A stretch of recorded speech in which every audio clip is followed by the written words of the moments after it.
বেলাল, এটা কেমন জুলুম, কতদিন হলো তোমার কণ্ঠের আজান শুনি না।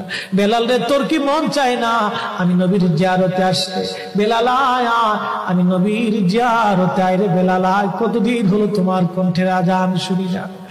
স্বপ্ন যখন নবীজি দেখাইছে, এ মুসলমান, হযরত বেলাল সুদূর সিরিয়ার দামেস্ক থেকে পাগলের মতো দৌড়াইলেন, পাগলের মতো ছুটে আসলেন। যখন মদিনাতে আসলেন তখন তাহাজ্জুদের সময় চলতেছিল। তাহাজ্জুদের সময় চলার সময় হযরত বেলাল রাদিয়াল্লাহু আনহু কাঠের জালি দিয়ে তখন রওজা শরীফ ঘিরে রাখা ছিল। ওই জালির পাশে বসে বসে জালির সঙ্গে মাথা ঠেকাইয়া নবীর পাগল বসে বসে গুনগুন গুনগুন করে কাঁদে আর বলে, হুজুর আপনি আসতে বলেছিলেন, গোলাম এসে হাজির হয়েছে। নবী গো, আজান দিতে বলেছেন, আমি আজান দিলে আপনি আগে নামাজে আসতেন, এখন আজান দিলে কি নবী আপনি নামাজে আসবেন? হুজুর এখন আজান দিলে কি আপনি নবী নামাজে আসবেন? নতুন মুয়াজ্জিন আসছে আজান দেওয়ার জন্য, এসে দেখে নবীর মুয়াজ্জিন বেলাল কাঁদে। ডাক দেখে মদিনাবাসী, শুনছো নবীর মুয়াজ্জিন ফিরে এসেছে, বেলাল আসছে, বেলাল ফিরে আসছে। এই কথা শোনার পরে সব সাহাবী ঘর থেকে বের হয়ে দৌড়ায় এসে দেখে বেলাল কাঁদে। সাহাবীরা বলে, বেলাল আজান দাও, কতদিন হলো তোমার কণ্ঠের আজান শুনি না। বেলাল আজান দাও, কতদিন হলো আজান শুনি না রে বেলাল। বেলাল বলে, সাহাবীরা রে, আমি আজান দিলে কি নবী নামাজ আসবে বলো? সালমান ফারসি রাদিয়াল্লাহু আনহু ডাক দেখে, সাহাবীরা আমাদের কথায় বেলাল আজান দিবে না, তোমরা যাও দেখো হাসান আর হুসাইন দুইজন ঘরের মধ্যে আসেন।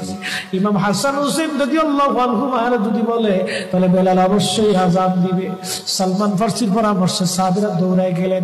বর্তমান 7 নম্বর গেট বাবুস সালাম বরাবর একটা মসজিদ আছে, মসজিদে আলী। এটাই ছিল হযরত ফাতেমা রাদিয়াল্লাহু আনহার বাড়ি। এই বাড়িতে দৌড়াই যাওয়ার পরে ইমাম হাসান হুসাইন রাদিয়াল্লাহু আনহুমা দুইজনকে নিয়ে আসা হলো। দুইজনকে নিয়ে আসার পরে হযরত ইমাম হাসানকে দেখতে আমার নবীর মতো দেখা যাইতো, চেহারাটা রাসূল করিমের চেহারার মতো ছিল। নাতি দৌহিত্র নানার চেহারা পেয়েছিলেন, ইমাম হুসাইন ও নানার সুরত পেয়েছিলেন। দুই ভাই নানার সুরত পেয়েছিলেন।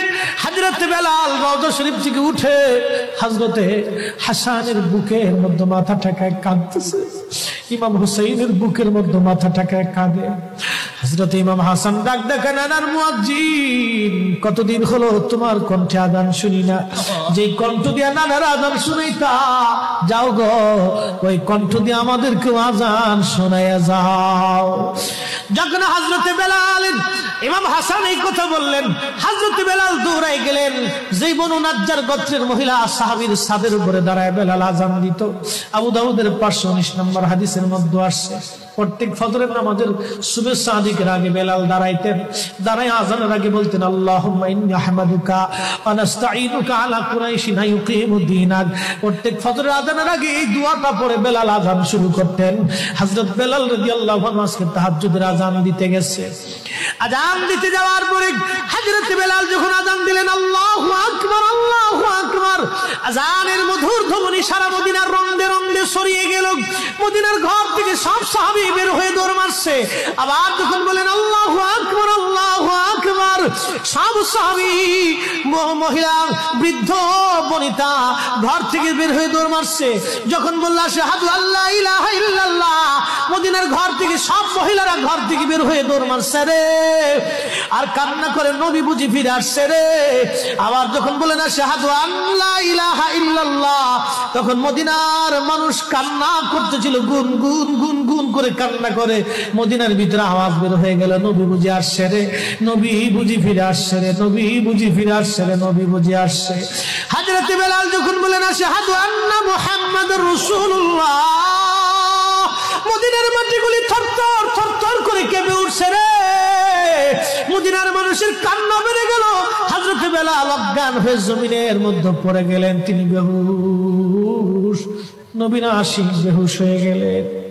বেলালের মতো আশিক যদি আমরা হইতাম, এ দুনিয়ায় নবীর দেখা পাইতাম, এ দুনিয়ায় নবীর দেখা পাইতাম। যখন হুঁশ ফিরে আসছে রওজা শরীফের পাশে বসে বসে বেলাল কাদের বলে, হুজুর আজান দিতে বলেছিলেন, আজান দিয়েছি। হুজুর আমি আজান দিলে আগে নামাজে আসতেন, আজকে আজান দিলাম আপনি হুজুর আসেন নাই। যে আজান দিলে নবী আসবে না, আমি বেলালে আজান আর কোনোদিন দিব না। হযরতে বেলাল কিছুদিন পরে কলিজা ফেটে নবীর বিরহ বেদনা সহ্য করতে না পেরে তিনি চলে গিয়েছিলেন পরপারে কলিজা।